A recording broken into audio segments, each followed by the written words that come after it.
Jared Polin, FroKnowsPhoto.com, and this is a preview of the Canon R50 V. Oh, and I so happen to be in Hawaii to test it out. So I'm gonna go over the specs from the inside to the outside. We're gonna go over what's different in the body, and why would you look at an R50 V over something like the R50, because the innards are basically the same, but there are differences. Now, behind the scenes in this video, I am also using the Canon V1 to film behind the scenes. Of course, this is a little different than normal because I'm out on location in Hawaii, but let's say that this is the current flagship of the V line. We've got the V10, we've got the V1, we've got the R50 V now, and this is the highest end of their vlogging camera systems. I do expect Canon to come out with other V systems, other different video-centric vlogging style cameras in the not too distant future, but this is considered the flagship at this time. Now, looking at the outside of the camera, we do not have an EVF. We just have a flip-out 3-inch vari-angle screen, which is actually less resolution than the R50. I don't know why you would go down in resolution, especially when you don't have an electronic viewfinder. One of the things they're probably trying to do is cut down on the price, because if you keep it down, then it's more likely that someone would end up purchasing this. Now, I'm going to talk about the price when we get to the end of this, but I personally do not like cameras without EVFs. Now, with that being said, a lot of video-centric cameras don't have EVFs because they're meant to be for video. But I personally, even when shooting video, like putting my eye up to the electronic viewfinder, but this camera does not have it. Is it a deal breaker? For most people, the answer is no, because when you think about who this camera is for, it is for those vlogging content creator type people. Now, speaking of vlogging content creator type people, there's something interesting on the left side of this body right here, right now, is check this out, Brandon, come around here, get this on the side. Right here, there is a 1/4-20 on the side. That means you can go vertical video on a tripod. That's not something that I'm personally gonna do, or you could do it on a gimbal. I wouldn't do it, but a lot of people shoot video that way, and Canon has done a good job of making it so that people that like to vlog or like to make content for the tickety-tock can go ahead and make their vertical content straight out of the body. You do have a digital hot shoe. I am currently using a different microphone that plugs into the camera with this blue cable on the side, but that's how we're getting the audio into the camera. The ports that you have on the side, you have your microphone port, you have a remote port, and now you have a headphone control. You have a headphone port. I don't care about that, but Steven will tell you that he loves having that just so that he can monitor audio. But again, this is a consumer branded camera. It's not as important as some of the higher end cameras. I personally wouldn't use it. Like I said, you do have the digital hot shoe that's 24-bit, 4-channel audio, so that's nice to have. You do have the same LP17 battery as the R50, so if you're gonna get something like this, you wanna make sure you get an extra battery to go along with it. There is now a tally light. Howdy ho, guys, I'm a tally light. That's right, you have a tally light that goes on so you can see when you're recording, as well as a red box that goes around the screen. There's a dedicated quick live streaming button with USB-C. You can now stream up to 4K 60p, whereas with the R50, you could only do 1080 at 30p.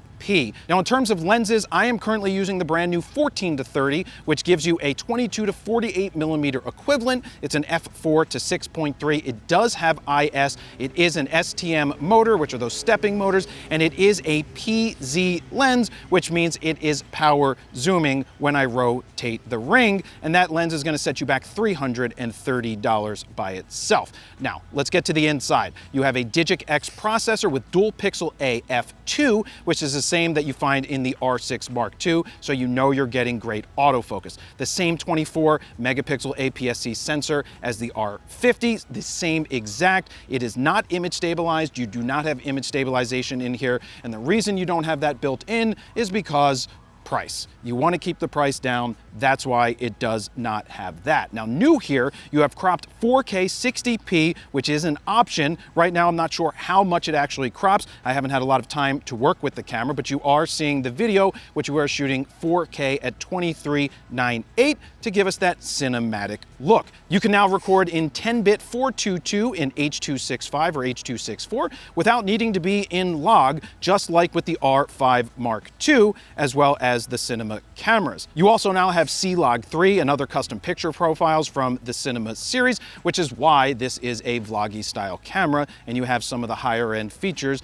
that you are used to with those other cameras. Now, just like the R5 Mark II, you finally have the option to bake in or not bake in the audio when you're shooting slow motion. And a mode that I like to call the Peter McKinnon mode, where you add the cinematic bars, there is a one-click button to do that. Now, keep in mind, those bars are baked in when you do that. Now, in terms of still features, it's the same still features that you get with the R50. You are getting 15 frames per second with the electronic shutter, 12 frames per second with the first curtain electronic, and this camera will set you back $649 for the body only, or as a kit, $849 with the new 14-30 lens, which I am using right now. So the biggest question of all is, should you get this or a R50? Now, if you are looking for video-centric camera, this is going to be the one for you. You can see the quality of it because I'm using it right now with an ND filter because it's super bright outside, and I want to make sure that you can see the ocean behind me. If you are looking to be a content creator and you're trying to figure out, do I want the V1 or do I want something like this?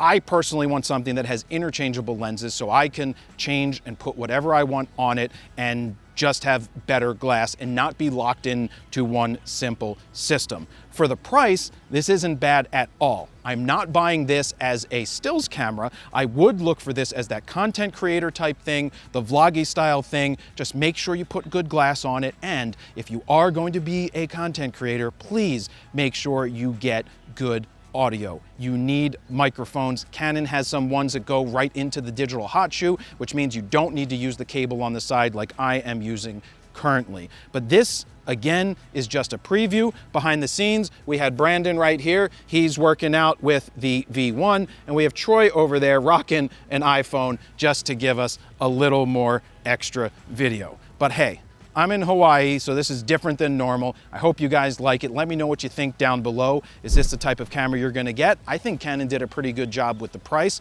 I think it's priced to sell for those who want to be tickety-tock stars or content creators.